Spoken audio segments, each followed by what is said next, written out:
want to ask this to Carrie. How do they misuse PCR to estimate all these supposed free viral RNAs that may or may not be there?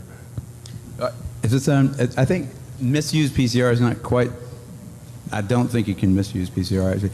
No, the results, the interpretation of it. See, if you can say, if they could find this virus in you at all, and with PCR, if you do it well, you can find almost anything in anybody. It starts making you believe in the sort of Buddhist notion that everything is contained in everything else, right? I mean, because if you can amplify one single molecule up to something that you can really measure, which PCR can do, then there's just very few molecules that you don't have at least one single one of them in your body, okay? So that could be thought of as a misuse of it, just to claim that it's meaningful.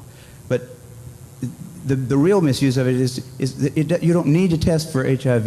You don't need to test for the other 10,000 retroviruses that are unnamed also in the subject.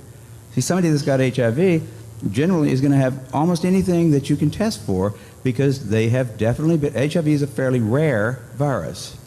There's only 1 million of us out of 250, 300 million people in America that have that virus.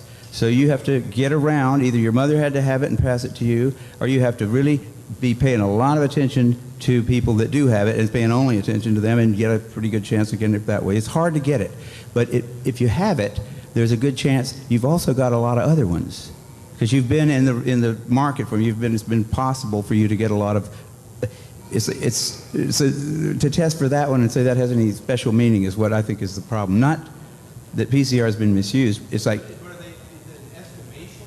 It's not an estimation. No, it's a really quantitative thing. It tells you something about nature and about what's there, but it allows you to take a very minuscule amount of anything and make it measurable, and then talk about it in meetings and stuff like it is important. See, that's not a misuse. That's just sort of a misinterpretation.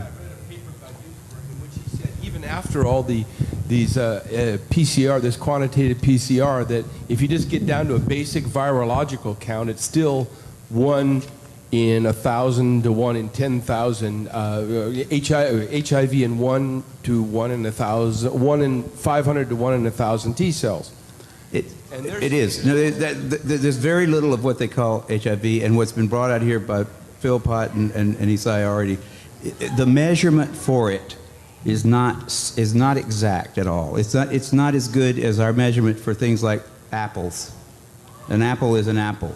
You know, you can get something that's kind of like, if you got enough things that look kind of like an apple and you stick them all together, you might think it's an apple. But and HIV is like that. Those tests are all based on things that are invisible, and the results are inferred in a sense. PCR is separate from that. It's just a process that's used to make a whole lot of something out of something. That's what it is. But it's not.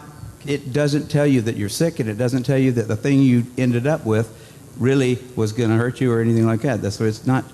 So even if you believe in HIV, it can't tell the difference between virus particles or active live virus. I mean, there's a lot of questions involved in this.